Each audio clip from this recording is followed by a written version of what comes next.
हरिओम तत्सत। यह वृषभ लग्न की कुंडली है। सबसे पहले सूर्य से फलादेश प्रारंभ करते हैं।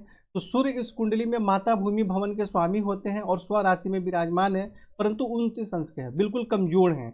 और सूर्य पर राहु की दृष्टि भी है। यदि राहु की दृष्टि नहीं होती तो क्या होता है कि माता भूमि भवन का श्रेष्ठ सुख प्राप्त होता है, परंतु राहु की दृष्टि के कारण माता भूमि भवन के सुख में कठिनाई एवं परेशानी भी होती है। देखिए, सूर्य 29 अंश के हैं, राहु 2 अंश के हैं, तो अंशात्मक दूरी ज़्यादा है, लेकिन यहाँ राशि पर भी दृष्टि डालने के कारण परेशानी होगी। और ज़्यादा अगर अंशात्मक दूरी है तो प्रभाव कम हो सकता है, लेकिन ऐसा नहीं होगा कि प्रभाव हो ही नहीं, उसका प्रभाव रहेगा जरूर और परेशानी भी होती है। और यहाँ से सूर्य दृष्टि डाल रहे हैं 10वें भाव में, तो कुछ कठिनाइयों के साथ पिता राज रोजगार के क्षेत्र में सुख सम्मान एवं सफलता प्राप्त होती है। चंद्रमा इस कुंडली में 3य भाव के स्वामी हैं और द्वादश भाव में विराजमान है। और चंद्रमा पर भी देखिए राहु की दृष्टि है, तो जिसके कारण भाई बहन के सुख में कमी एवं परेशानी होती है, उनसे मतभेद होता है, दूरी भी रहती है और आंखों से संबंधित भी परेशानी होने की संभावना रहती है। अत्यधिक खर्च के कारण मानसिक परेशानी होती है, नींद ठीक से नहीं आती है, मानसिक परेशानी इत्यादि भी बनी रहती है। तो यहाँ आपको चंद्रमा के लिए मंत्र जाप करें, सफ़ेद चंदन का तिलक लगाएं, महामृत्युंजय मंत्र का जाप भी करें और राहु से संबंधित दान उपाय।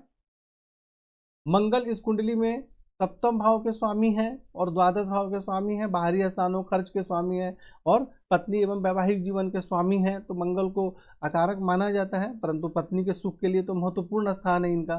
तो मंगल देखिए 2य भाव में विराजमान है, परंतु यहाँ केतु के साथ विराजमान है। देखिए यहाँ केतु भी है मंगल के साथ और उस पर राहु की दृष्टि भी है, यानी कि मंगल जो है वह राहु केतु से पीड़ित हैं 2य भाव में। तो जिसके कारण धन एवं कुटुंब के सुख में कठिनाई एवं परेशानी होती है, धन का संग्रह सही प्रकार से नहीं हो पाता है, कुटुंब से मतभेद होता है, तो और वाणी में भी उग्रता आ जाती है ऐसे व्यक्ति के। कई बार ऐसे व्यक्ति नशा इत्यादि के भी शिकार हो जाते हैं और पत्नी एवं वैवाहिक जीवन के सुख में कठिनाई एवं परेशानियों का सामना करना पड़ता है। विवाह में बहुत ज़्यादा विलंब होता है और उनसे मतभेद भी होता है। तो यह सब बात आपको ध्यान रखना चाहिए। और यहाँ से मंगल 5वें भाव में दृष्टि डाल रहे हैं, तो विद्या बुद्धि के क्षेत्र में सफलता प्राप्त होती है, परंतु संतान से संबंधित परेशानियों का सामना करना पड़ता है। और 8वें भाव में दृष्टि के कारण स्वास्थ्य एवं आयु के संबंध में कुछ कठिनाइयाँ होती हैं, क्योंकि द्वादश भाव के भी स्वामी मंगल हैं। और यहाँ से मंगल उच्च राशि में दृष्टि डाल रहे हैं भाग्य स्थान में, परंतु यहाँ शनि पर दृष्टि डाल रहे हैं। देखिए मंगल यहाँ उच्च राशि में दृष्टि डाल रहे हैं, शनि अगर नहीं होते तो क्या होगा कि बाहरी स्थानों के संपर्क से भाग्य की उन्नति होती है, परंतु यहाँ पे शनि पर दृष्टि डाल रहे हैं मंगल, तो जिसके कारण भाग्य की उन्नति पिता राज्य रोजगार के क्षेत्र में कठिनाई एवं परेशानियों का सामना करना पड़ता है। तो इसलिए मंगल का आपको रत्न धारण नहीं करना है, मंत्र जाप करना है, परंतु साथ में शनि को पीड़ित कर रहे हैं तो इसका उपाय भी करना है, दोनों ही करना है जो आपकी कुंडली में उपाय बताए गए हैं। और राहु केतु का तो दान और उपाय तो करना ही है। बुध जो है इस कुंडली में 2य भाव के स्वामी होते हैं, 5वें भाव के स्वामी होते हैं और यह कारक होते हैं और यहाँ पर 4th भाव में विराजमान है। तो 4th भाव में विराजमान है, तो ये 5वें भाव के अनुसार देखा जाए तो स्वयं से द्वादश भाव में विराजमान है और 4th भाव में बुध को निष्फल भी माना जाता है, ऐसा ग्रंथ में लिखा गया है। और 30 अंश के हैं, अस्त बिल्कुल 29 और 30 एक अंश की दूरी है और वैसे भी अंश बल में बिल्कुल कमजोर है, तो हर तरह से बुध जो कमजोर है। तो पहले बुध का फलादेश क्या हुआ कि माता भूमि भवन का सुख प्राप्त होता है, धन एवं कुटुंब का सुख प्राप्त होता है, विद्या बुद्धि संतान के क्षेत्र में सफलता प्राप्त होती है, 10वें भाव में दृष्टि के कारण पिता राज रोजगार के क्षेत्र में सुख सम्मान एवं सफलता प्राप्त होती है। परंतु बुध तो कमजोर है, तो आपको श्रेष्ठ लाभ प्राप्त कैसे होगा? तो आपको यहाँ पर लगभग जाम्बिया का अच्छे क्वालिटी का पन्ना सोने में, पीतल में या पंचधातु में धारण करना चाहिए, जिससे कि आपको श्रेष्ठ लाभ प्राप्त हो सके। गुरु इस कुंडली में आमदनी भाव के स्वामी होते हैं, आयु भाव के स्वामी होते हैं और 5वें भाव में गुरु विराजमान है। देखिए, और 5वें भाव में गुरु विराजमान है और 0-1 अंश के हैं, बिल्कुल कमजोर हैं और 5वें भाव के कारक हैं, तो यहाँ पर गुरु विराजमान होते हैं, तो ऐसा भी माना जाता है कि श्रेष्ठ फल प्रदान नहीं करते हैं। तो कुछ कठिनाइयों के साथ विद्या बुद्धि संतान का सुख प्राप्त होता है, आयु में वृद्धि होती है। और यहाँ से गुरु दृष्टि डाल रहे हैं एकादश भाव में स्वयं के घर में, तो आमदनी बहुत अच्छी होती है, आमदनी के क्षेत्र में सफलता प्राप्त होती है, कई बार अचानक लाभ भी प्राप्त होता है।